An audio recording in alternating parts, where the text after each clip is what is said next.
The UHS Peregrine drifted into the orbital dock, its dull gray hull a stark contrast to the polished warships surrounding it.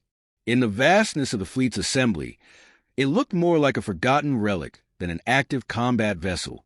Officers in dress uniforms stood on the viewing platforms, murmuring among themselves as they observed the ship's arrival. Some scoffed, others outright laughed. It was a joke. After all, a ship no one feared, a vessel unworthy of the battlefield. Captain Reese Calder stepped off the shuttle, his boots striking the hangar deck with quiet certainty. He felt the weight of a dozen dismissive stares, but ignored them. His focus was on the towering figure waiting for him at the edge of the landing zone. Fleet Admiral Garrett Voigt, a man whose reputation was built on discipline and ruthlessness. Voigt barely glanced at Calder before turning his attention to the ship. "This is what they give me," Voigt muttered, shaking his head. "A scout vessel dressed up as a warship. I assume you're aware of how little confidence High Command has in this project." Calder had expected no warm welcome, but the outright disdain still grated. He kept his expression neutral. "I'm aware, sir, but I also know that underestimating an asset can be a costly mistake." Voigt exhaled sharply through his nose, unimpressed. Beside him, Commodore Darius Locke smirked. Locke was younger, sharper in dress, and carried an air of smug superiority that Calder recognized immediately. This was a man who thrived on being the center of attention. "Let's not pretend, Captain," Locke said. "They assigned you to the Peregrine because they needed a name to attach to a failure. This ship isn't here to fight. It's here to make up the numbers in fleet reports." Calder didn't rise to the bait.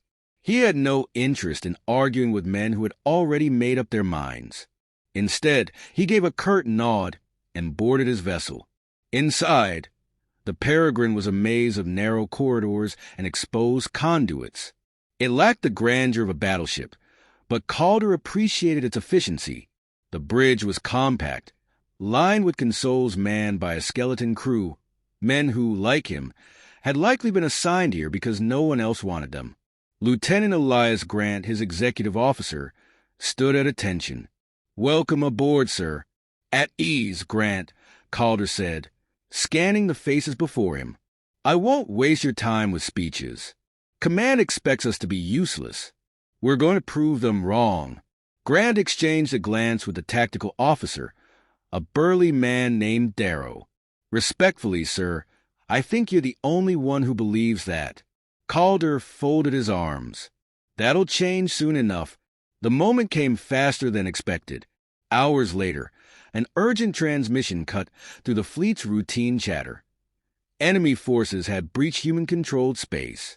The Zarathians, a race of brutal warlords, had sent an armada towards Sigma Prime, a vital colony. The fleet scrambled to prepare.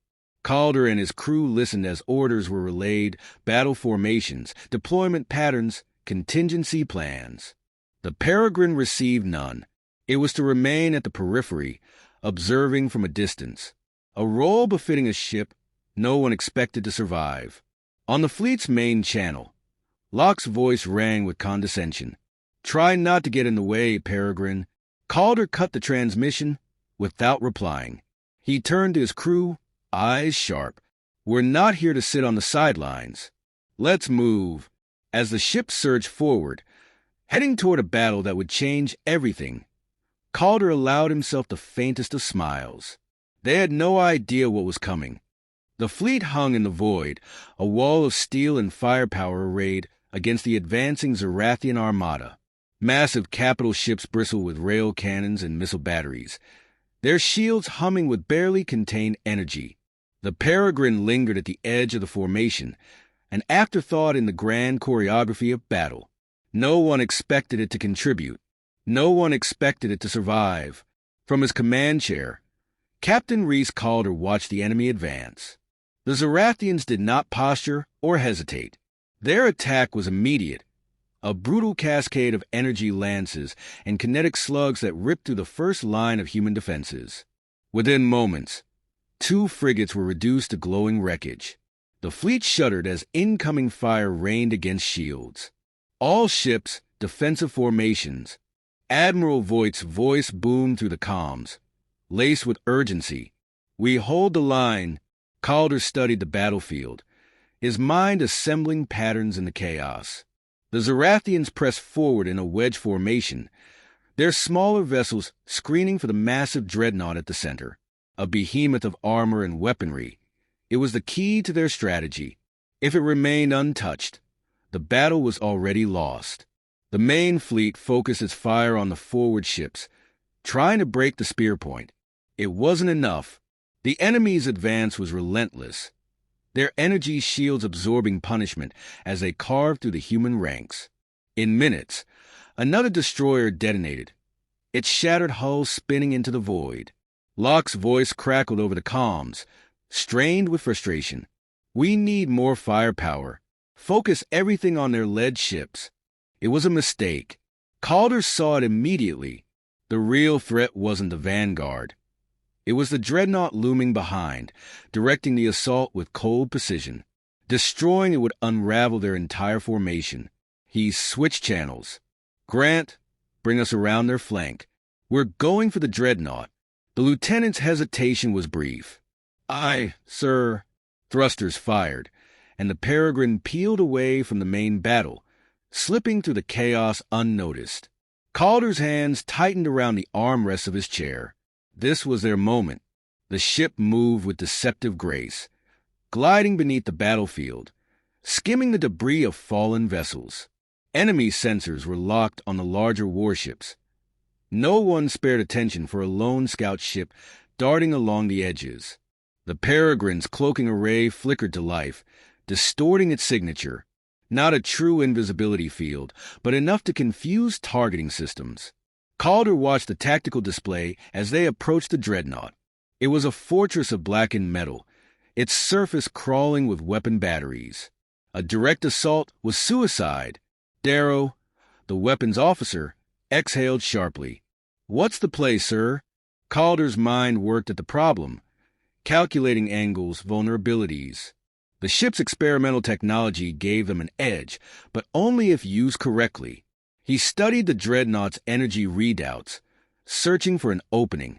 "There," he said, pointing at the schematics. "That venting port feeds directly into their primary reactor. If we overload it, we can trigger a cascade failure." Grant's brow furrowed. "You're suggesting we detonate their own core?" Calder nodded. "Exactly." Darrow grinned. "I like it." The ship moved into position. Alarms whispered across the bridge as the Peregrine systems synchronized for the attack. They had one shot. Fire. The ship's weapons flared, but not with traditional firepower. A focused pulse of destabilizing energy slammed into the venting port, forcing raw plasma to backflow into the dreadnought systems. For a heartbeat, nothing happened. Then the vessel convulsed. Explosions rippled along its spine, a chain reaction of energy surges rupturing bulkheads and overloading conduits. The dreadnought shuddered, its mighty weapons flickering out. A final detonation split its hull, sending debris spiraling into the void. Silence fell across the fleet's comms. The impossible had happened. Then Locke's voice, disbelieving. What just happened?" Calder allowed himself the smallest of smiles. "We won." The wreckage of the Zarathian dreadnought drifted through the void, a twisted carcass of molten steel and shattered hull plating. Across the battlefield, human ships hesitated, their gunners momentarily frozen in disbelief.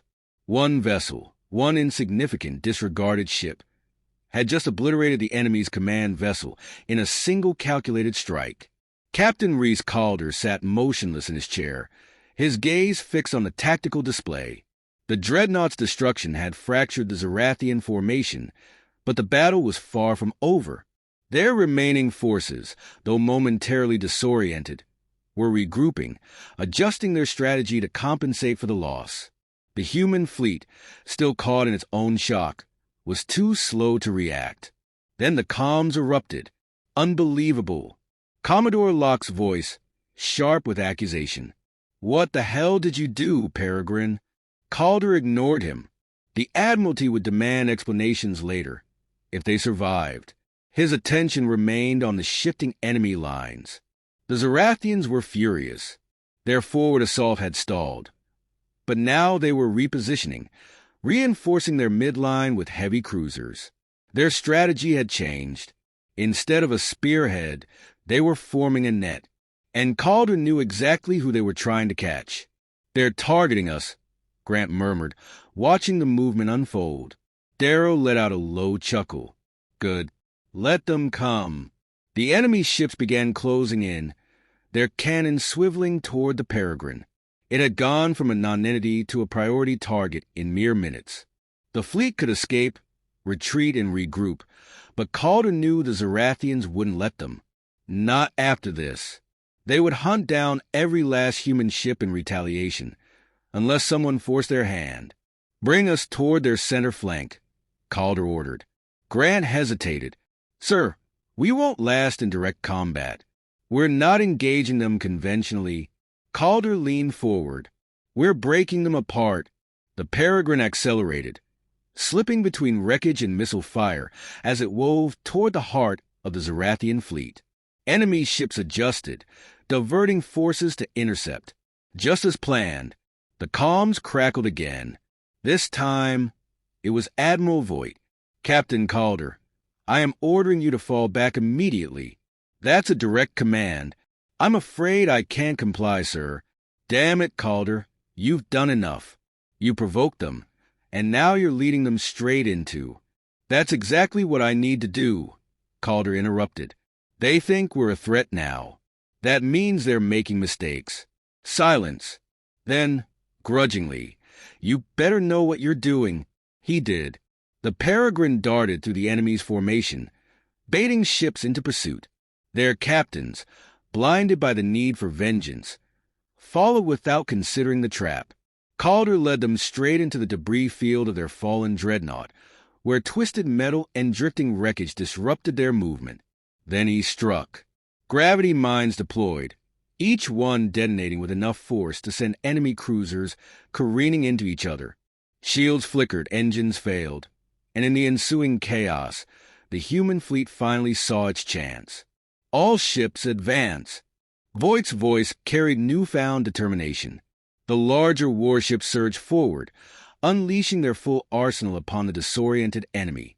What had begun as a slaughter had now become a rout. On the bridge of the Peregrine, Calder exhaled.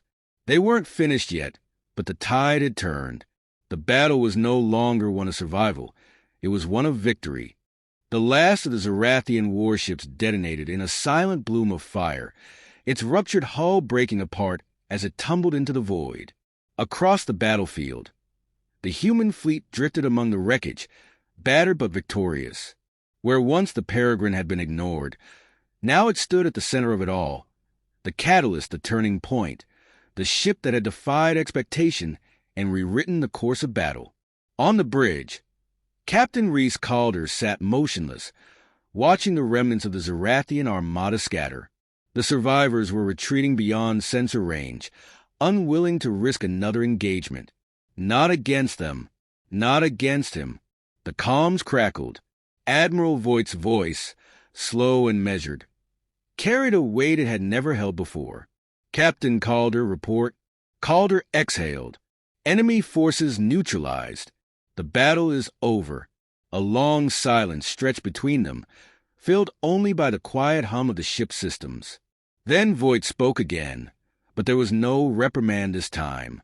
No dismissal. Only something close to reluctant respect. "You disobeyed a direct order." Calder met Grant's gaze before responding. "Yes, sir." Another pause. Then Voigt's voice lowered, almost as if he hated what he was about to say. "And you saved the fleet." Calder let out a slow breath. The tension in the room seemed to ease, but only slightly. This was no longer just about survival. The moment Peregrine had torn through the enemy's ranks, it had become something else, something dangerous. It had proven that a lone ship, dismissed and underestimated, could tip the balance of war. And now everyone knew it. Across the fleet's open channels, voices whispered the same thing. Calder heard it in passing transmissions, in murmured acknowledgments between officers. The Peregrine was no longer a joke. It was something new, something feared. Locke's voice, cold and grudging, cut through the calms. Enjoy the moment, Calder. But understand this, what you did here. It won't go unnoticed. High Command doesn't like unpredictability, and you just became the most unpredictable variable in this war. Calder didn't flinch. He already knew. This victory had changed everything. The Peregrine was no longer the laughingstock of the fleet. It was something far more dangerous. It was a legend in the making,